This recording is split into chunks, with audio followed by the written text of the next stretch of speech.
सोयाबीनचे पीक काढण्यासाठी 4 मजुरांना ₹1,000 मजुरी द्यावी लागते. जर मजुरांची रक्कम आणि मजुरांची संख्या समचलनात असतील तर 17 मजुरांना किती मजुरी द्यावी लागेल, असं उदाहरण विचारलेले. मग आपल्याला हे माहिती आहे की या ठिकाणी चल दिले नाहीत म्हणजे मानावं लागेल. अशी काही उदाहरणं असतात की ज्याच्यामध्ये पूर्ण शब्द रूपात दिलेले आहे, चलनचा उल्लेख केलेला नाही, मग तुम्हाला चल मानावं लागेल. मग कशासाठी की इथं वाक्य पाहायचं, जर मजुराची रक्कम आणि मजुराची संख्या समचलनात असतील, मग मजुरांची रक्कम अगोदर मानता का मजुरांची संख्या, कोणतंही माना. मजुरांची संख्या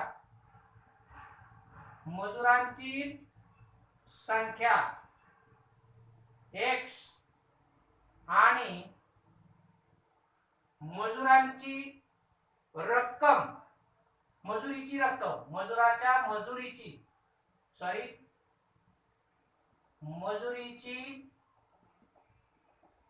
रक्कम y मानू.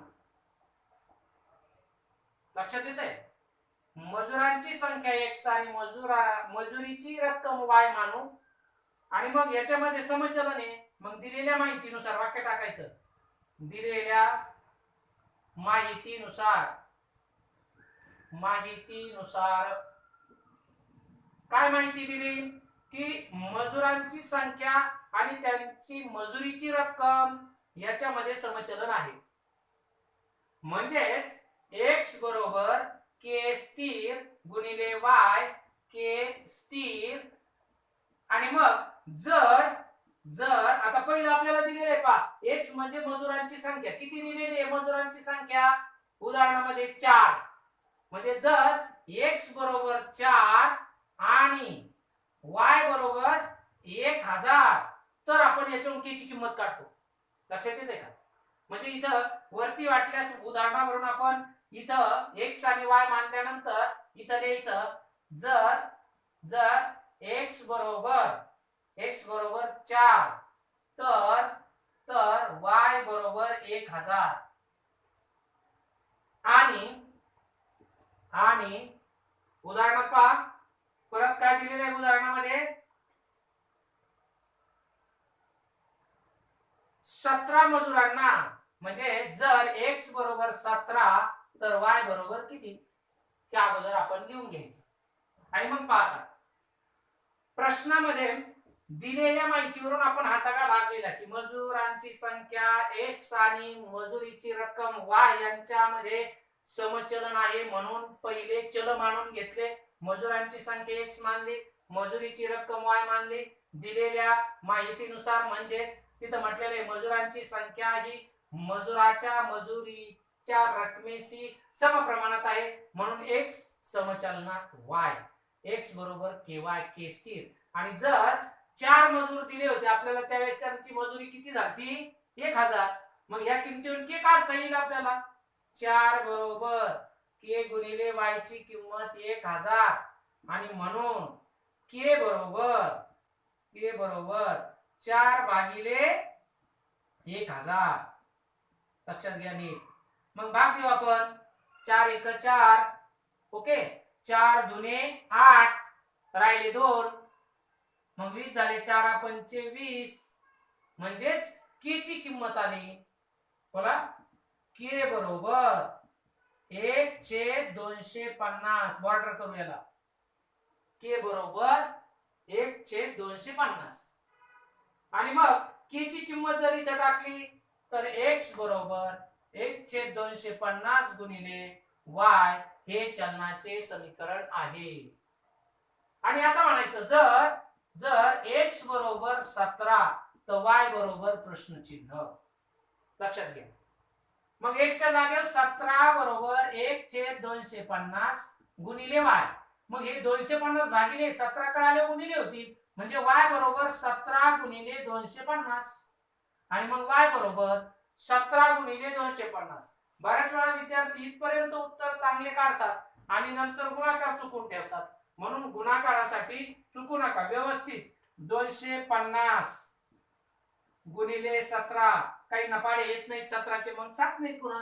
7 0 0, 7 5 35, हातच्या आले 3, 7 दुने 14, 15, 16, 17, परत इथं फुली द्या किंवा शून्य काढा, 1 0 0 1 5 5 1 2 2 0 5 7 5 12, हाचा आला 2 3 4, 4250, 4250 रुपये ही किंमत कशाची आहे?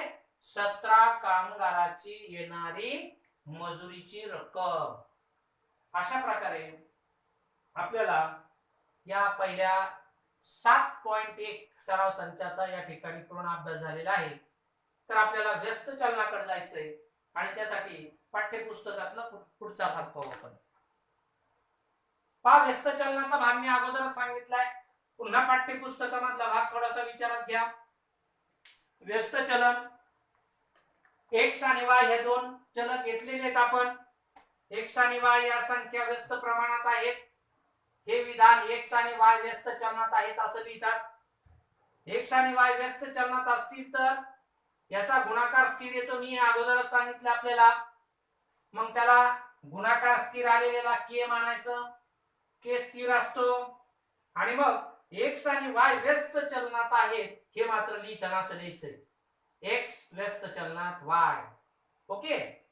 मग x व्यस्त चलनात y म्हणजेच x बरोबर या ठिकाणी व्यस्त चलनाचं चिन्ह दिलं की बरोबरचं चिन्ह येतं आणि मग x बरोबर k छेद y लिहा किंवा हेच x गुणिले y बरोबर की मी हे अगोदर सांगितलेले पहा. अशा प्रकारे आपल्याला व्यस्त चलनाचं उदाहरण सोडवताना या ठिकाणी या पहा, ए हे बी सी व्यस्त चलनात असेल तर खालील सारणी पूर्ण करा. पहा बरं का, या ठिकाणी ए आणि बी, ए किती दिलाय 6, ह्या 20 दिलाय, मग 12 15 आणि इथे 4 दिलाय, याच्यावर वर जायचंय आपल्याला. मग आता ह्या किमती काढताना लक्षात घ्या की व्यस्त चलन म्हटलं का गुणाकार स्थिर असतो हे आपण पाहिले. मग सरळ सरळ टेबल पूर्ण करताना पहा, 6 20 चा गुणाकार 120, 12 आणि कितीचा गुणाकार 120 येतो यासाठी आपल्याला काय करावं लागेल, या 12 आणि 120 ला भागावं लागेल. बरोबर आहे की नाही? मग 10 लिहा इथं, 12 आणि 10 120. आता तुम्ही म्हणणार इथं मात्र दोन संख्या होत्या म्हणून जमलं, पण इथं काय करणार हो? मग हे डोक्यात घ्यायचं की आपण जसं समचलनामध्ये भागाकार स्थिर असतो तसं इथं गुणाकार स्थिर आहे, म्हणजे गुणाकार स्थिर किती यायला पाहिजे 120. मग जर आपल्याला मधली संख्या म्हणजे बी दुसरं चल काढायचं असेल, पहिलं दिला असेल आणि गुणाकार दिला असेल तर त्या गुणाकाराला या 12 ने भागायचं म्हणजे हे निघतं. आता इथं तर असं केलंय की हे दोन्ही किमती दिल्या नाही, पण आपल्याला माहिती आहे व्यस्त चलन आहे म्हणजे इथं किती असणार आहे, 120च असणार आहे ना. लक्षात येते का? मग 15 ने 120 ला भागायचं किंवा 15च्या पाड्यात अशी संख्या 15 8, बघा 15 8 120. आता इथं मधली संख्या दिली, ह्या कडेच्या काढायचं सांगितलं, मग हे अगोदर काढता येईल का? नाही येणार काढता. ही मात्र येईल का? कारण आपल्याला माहिती याचा गुणाकार स्थिर आहे म्हणजे 120च असणार आणि वरची किंमत काढताना ह्या 4 ने 120 ला भागा. म्हणजे एक लक्षात घ्या, आपल्याला या ठिकाणी वरच्या किमती दिल्या असतील पहिली ए आणि दुसरं चल काढायचं असेल तरी 120 ला भागले मी, आणि इथून ही वरची किंमत काढायची असली तरी पण काय करावं लागेल, भागावंच लागेल. 4 4 4 3 12 म्हणजे किती आलं 30, 4 3 12 120 गुणाकाराला पाहिजे. म्हणजे अशा प्रकारे आपल्याला चलनाचा या व्यस्त चलनामध्ये स्थिरांक काढता आला की म्हणजे इथं गुणाकार आहे कोणाचा, या दोन चलाचा. एवढं डोक्यात ठेवा. याच्यावर आधारित आपल्याला सराव संच घेता येईल. पाठ्यपुस्तकामध्ये काही सॉल्व एक्झाम्पल सोडून दिलेले उदाहरण आहेत, ते पाहण्यापेक्षा आपण काय करू, सराव संच 7.2 कडे जाऊ. सर्वांनी नीट लक्ष ठेवा.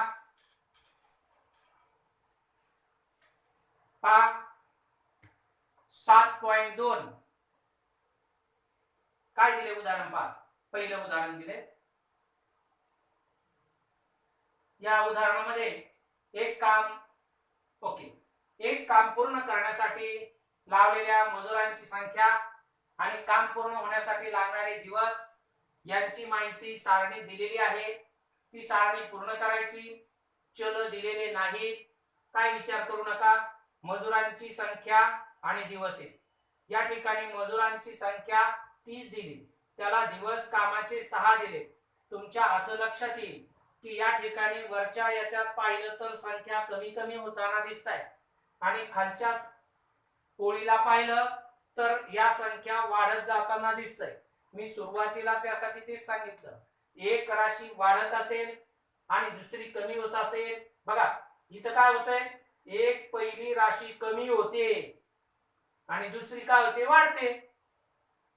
किंवा दुसऱ्या भाषेत पहिली कमी होते, दुसरी वाढते. दुसरी वाढत असेल तर पहिली काय होईल, कमी होत जाईल. आणि असं असेल तर व्यस्त चलन असतं. व्यस्त चलनात गुणाकार स्थिर असतो. मग 30 आणि 6 चा गुणाकार करा. 6 त्रिक 18 म्हणजे किती आलं, 180. ओके. तसंच 9 दुने 18 किती आला गुणाकार, 180. त्यानंतर आता आपल्याला या ठिकाणी 12 दिलेत आणि इथली किंमत काढायची. मग अशी संख्या शोधा की 12च्या पाड्यात हे आले पाहिजे, ते 180. किंवा एखाद्याला ते नाहीच लवकर समजलं तर 180 भागिले 12, त्यासाठी पाडा पाहिजेच. ठीक आहे. 12 एक 12, 12 पंचे, लक्षात येत आहे, म्हणजे 15 आणि 12, 12 पंचे 60, 12 एक 12, 13 14 15 16 17 18, 180. म्हणजे ज्यावेळेस 12 हे दुसरं कामावरील दिवस 12 असतील तर कामगार किती लागतील, 15 कामगार लागतील. ओके. त्यानंतर आपल्याला 180 गुणाकार आला पाहिजे. 180 गुणाकार येण्यासाठी बघा आता इथं 180 गुणाकार येण्यासाठी इथं किती पाहिजे, 18. म्हणजे 10 मजुरांची संख्या असेल तर त्यांना काम करायला जास्त दिवस लागतील यांच्यापेक्षा. अशा प्रकारे आपल्याला आता या ठिकाणी 36 आहे. मग आता 36 180 ला काही ना सोप्या पद्धती वापरता आल्या पाहिजेत. पहा 18 एक 18, 18 एक 18 दोने 36 आणि 2 पंचे 10, असं संक्षिप्त रूप देऊन पण आपल्याला वरची संख्या काढता येते. पहा. किंवा मग नाही जमलं तर तुम्ही सरळ सरळ 180 ला 36 ने भागा. मी तेच केलंय, पण हे संक्षिप्त रूपाच्या टाईप म्हणजे इथे किती यायला पाहिजे, 5 करून पहा. 36 गुणिले 5 6 पंचे 30, 4 1 3 5 3 15 16 17 18, 180 आलं. म्हणजे रिकाम्या जागा या भरताना आपल्याला व्यस्त चलनामध्ये गुणाकार स्थिर याकडे लक्ष द्यावं लागेल. ओके. त्यानंतर सराव संच 7.2 मधला दुसरा जो प्रश्न दिलेला आहे, हा प्रत्येक उदाहरणात चलनाचा स्थिरांक काढा व चलनाचे समीकरण लिहा. सोपं आहे. पहा प्रत्येक उदाहरणामध्ये या ठिकाणी चलनाचा स्थिरांक काढायचा, तर आपण मुद्दाम पॉइंटचं गणित घेऊ. हे काय सोपे येतं, मुद्दाम पॉइंटचं आणि हे दुसरं आणि चौथं गणित घेतो म्हणजे तुमच्या लक्षात येईल. पहा एक 2 मिनिटं मी अगोदर हे दोन्ही गणित इथं व्यवस्थित लिहून घेतो. पहा उदाहरण क्रमांक 2 दिलेले की झेड समचलनात डब्ल्यू, झेडची किंमत 2.5 दिली तेव्हा डब्ल्यू ची किंमत 24 दिली. आणि या ठिकाणी चौथं जे उदाहरण दिलेलं आहे, एक्स व्यस्त चलनात वर्गमुळात वाय, तर एक्स ची किंमत 2.5 सॉरी एक्स ची किंमत या ठिकाणी 15 आणि वाय ची किंमत 9 दिलेली आहे. तर यावरून आपल्याला के ची किंमत काढायची, त्याचबरोबर त्या चलनाचं समीकरण तयार करायचंय.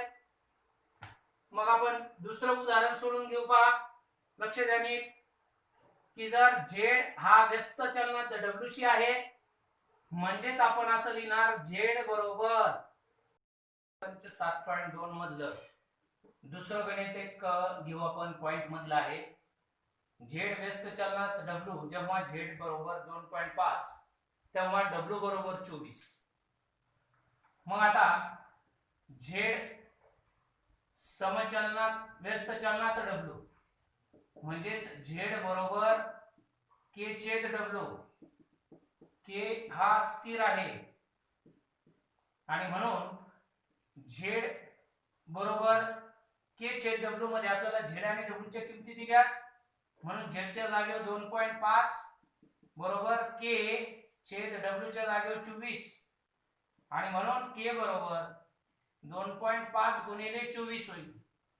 मग 24 गुणिले 25 करा आणि एका घरानंतर उत्तराला पॉईंट देऊ. 5 चोक 20, 5 2 10 11 12, 4 दुने 8, 2 दुने 4, 0 8 9 10, चला 1 5 6 आणि 7, 4 5 आणि 1 6 सॉरी. आणि एका घरानंतर पॉईंट म्हणजेच के ची किंमत 60 आली. आपल्याला 7.2 मधला जो दुसरा प्रश्न आहे त्याच्यामध्ये फक्त विचारलंय स्थिरांक काढा. स्थिरांक के बरोबर 60 आला आणि आता व्यस्त चलनाचं समीकरण तयार करायचंय आणि म्हणून झेड बरोबर के च्या जागेवर 60 छेद डब्ल्यू हे चलनाचे समीकरण आहे किंवा डब्ल्यू इकडे जर आणला तर झेड गुणिले डब्ल्यू बरोबर 60 हे चलनाचे समीकरण आहे. अशा प्रकारे आपल्याला या ठिकाणी व्यस्त चलनावर आधारित जे सराव संच 7.2 मधला दुसरा प्रश्न त्याच्यातलं दुसरं उदाहरण पॉइंटचं असल्यामुळे मुद्दाम घेतले. त्याचप्रमाणे एक आपण वर्गमुळाच्या संदर्भात असलेले उदाहरण चौथं एक घेऊ म्हणजे तुम्हाला बाकीची उदाहरणं व्यवस्थित सोडवता येतील. चौथ्या उदाहरणामध्ये काय दिले पहा. x व्यस्त चलनात वर्गमुळात y. x व्यस्त चलनात वर्गमुळात y जर x बरोबर 15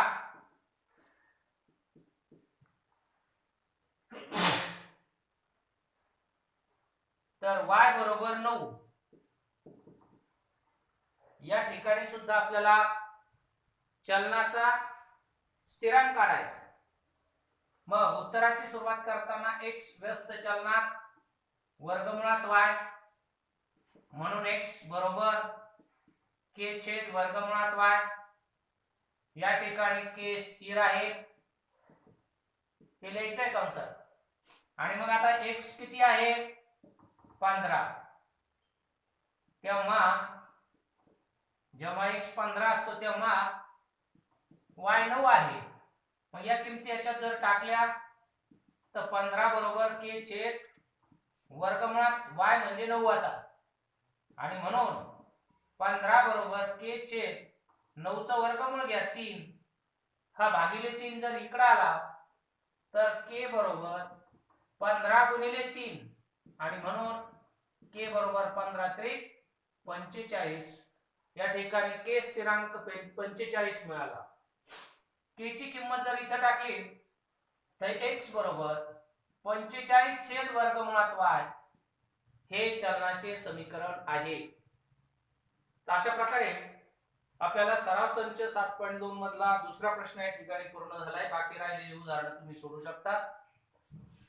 यानंतर शाब्दिक उदाहरणे पहा.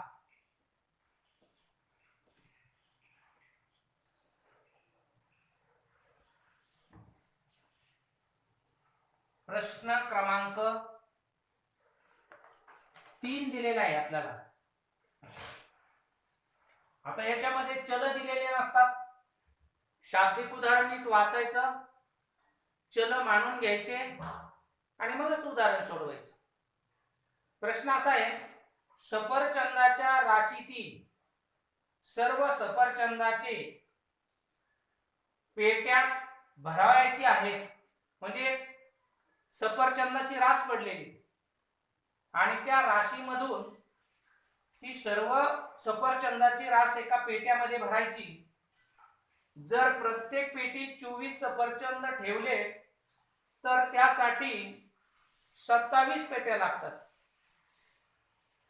जर प्रत्येक पेटीत आपण सफरचंदाची संख्या वाढली 36 सफरचंद ठेवले तर किती पेट्या लागतील हे आपल्याला कॅल्क्युलेट करायचं. मग असं जेव्हा शाब्दिक उदाहरण विचारलं जातं तेव्हा चल मानून घ्यायचे. मग सफरचंदाच्या संख्येसाठी x मानू आणि पेट्यांची संख्या y मानू. तिसरं उदाहरण बारकाईने लक्षात घ्या. आतापर्यंत आपण उदाहरणामध्ये चल दिलेले होते. या तिसऱ्या उदाहरणामध्ये जे शाब्दिक उदाहरणात चल दिलेले नाहीत आपण आपल्या मनाने मानू शकता. मग सफरचंदाची संख्या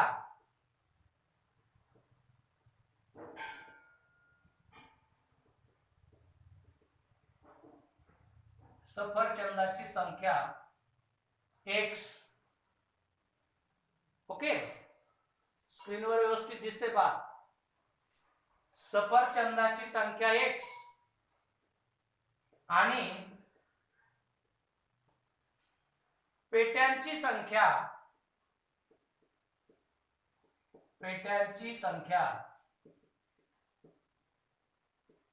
y मानू. ओके, मग आपल्याला हे माहिती आहे की जर पेट्यामध्ये सफरचंदाची संख्या वाढवली तर पेट्यांची संख्या कमी होईल किंवा कमी सफरचंद टाकले तर पेट्या जास्त लागतील. म्हणजे एक राशी वाढते कमी होती अर्थ की व्यस्त चलनाचं उदाहरण आहे. आता जेव्हा आपल्याला सराव संच 7.3 मध्ये उदाहरणं पाहिजे तेव्हा ते मिक्स असतात. मग ते ओळखता आलं पाहिजे समचलनाचं कोणतं आणि व्यस्त चलनाचं कोणतं. तर या व्यस्त चलनाच्या आपण इथे हे व्यस्त चलनाचे उदाहरण आहे. आणि व्यस्त चलन असल्यामुळे x व्यस्त चलनात y म्हणून x बरोबर k छेद y आणि म्हणून या ठिकाणी k स्थिर. ओके, मग x गुणिले y बरोबर k अशा प्रकारचे एक समीकरण आहे. आता जेव्हा सफरचंद किती टाकले प्रत्येक पेटीत 24 तेव्हा पेट्या किती भरल्या 27 भरल्या. यावरून आपण चलनाचा स्थिरांक काढून घेऊ. x ची किंमत 24 y ची 27 या ठिकाणी टाकली आणि म्हणून k बरोबर 27 गुणिले 24 गुणाकार करू. 7 चौक 28 7 चार 2 4 2 8 9 10 7 2 1 14 8 4 1 2 4 आणि 1 5 8 8 4 4 5 6 648 k बरोबर चलनाचा स्थिरांक मिळाला. ओके, मग आता हा चलनाचा स्थिरांक मिळाल्यानंतर आपल्याला x गुणिले y बरोबर 648 हे चलनाचे समीकरण आहे. हे चलनाचे समीकरण आहे. ओके, आता आपल्याला दुसरी अट पाहिजे याच्यामध्ये. दुसरी अट काय आहे की जेव्हा लक्षात घ्या जेव्हा x बरोबर किती सफरचंद टाका म्हटलंय 36 जर टाकले तर तेव्हा पेट्या किती लागतील म्हणजे y बरोबर प्रश्नचिन्ह. मग आता x ची किंमत या चलनाच्या समीकरणात टाकल्यावर 36 गुणिले y बरोबर 648 आणि मग काय करता येईल आपल्याला y बरोबर 648 भागिले 36 येते लक्षात. आता काही विद्यार्थी काय करतील हा गुणाकार करण्यापेक्षा x गुणिले y चा गुणाकार कशाचा होता तो तर 24 आणि 27 चा गुणाकार होता तसाच ठेवला तरी चालेल तो. किंवा 648 ची पोट 24 गुणिले 27 मग मी भाग देतो 6 चौक 24 6 6 36. ओके, 2 दुने 4 2 त्रिक 6 3 9 27 आणि 9 दुने 18. म्हणजेच जर एका पेटीमध्ये तुम्ही 36 सफरचंद टाकले तर 18 पेट्या लागतील. आणि म्हणूनच मग आपल्याला या ठिकाणी पूर्ण वाक्यात उत्तर लिहिता येईल की 36 सफरचंद ठेवायचे असतील तर 18 पेट्या लागतील. ओके, त्यानंतर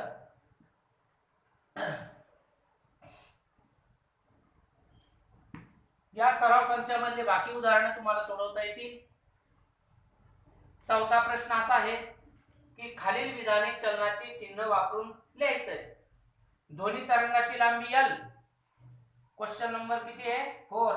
चौथ्या प्रश्नातलं पहिलं आणि दुसरं उत्तर सांगतो.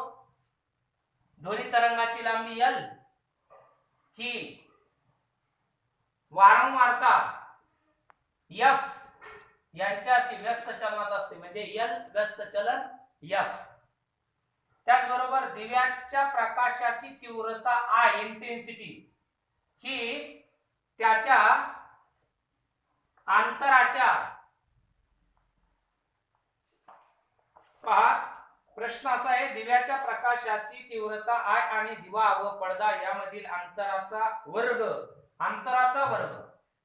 म्हणजे d वर्ग यामध्ये व्यस्त चलन आहे, म्हणजे I व्यस्त चलनात d वर्ग. अशा प्रकारे चौथा प्रश्न आपल्याला शाब्दिक उदाहरण दिले आणि चिन्हांकित लिहायचं. एक एक मार्काचा प्रश्न असतो तो पहा. आता यामध्ये पाचवा प्रश्न एक दिलेला आहे पहा. प्रश्न क्रमांक 5 पहा. प्रश्न क्रमांक 5 मध्ये x व्यस्त चलनात वर्गमुळात y असं एक उदाहरण सोडवलं आपण. x बरोबर 40 y बरोबर 16 आणि मग x बरोबर 10 असताना y बरोबर किती.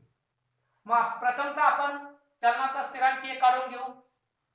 x बरोबर 1/k म्हणा, k छेद वर्गमुळात y आणि k काय आहे स्थिर आहे. ओके, x च्या जागेवर 40 बरोबर k छेद वर्गमुळात y, y ची किंमत 16 आहे. मग 40 बरोबर k छेद 16 चा वर्गमूळ 4 आणि मग k बरोबर 40 गुणिले 4, k बरोबर 4 चौक 16, 4 चौक 16 160 हे k स्थिरांक आला. मग x गुणिले वर्गमुळात y बरोबर 160 हे चलनाचं समीकरण होईल. आता दुसऱ्या प्रश्न काय म्हटलंय, जर x 10 आहे तर y बरोबर किती. प्रश्न चिन्ह, x च्या जागेवर 10 टाका, गुणिले वर्गमुळात y बरोबर 160. मग हा 10 गुणिले इकडे आल्यावर भागिले झाला, 0 0 कट झाला, वर्गमुळात y बरोबर 16 आहे. ओके, आपल्याला y ची किंमत काढायची. मग दोन्ही बाजूचे जर वर्ग केले तर याचं वर्गमुळात चिन्ह जाईल आणि याचा y येईल आणि मग 16 चा वर्ग होईल, म्हणजे 16 गुणिले 16 करावं लागेल. मग y बरोबर 16 चा वर्ग 256. ओके, अशा प्रकारे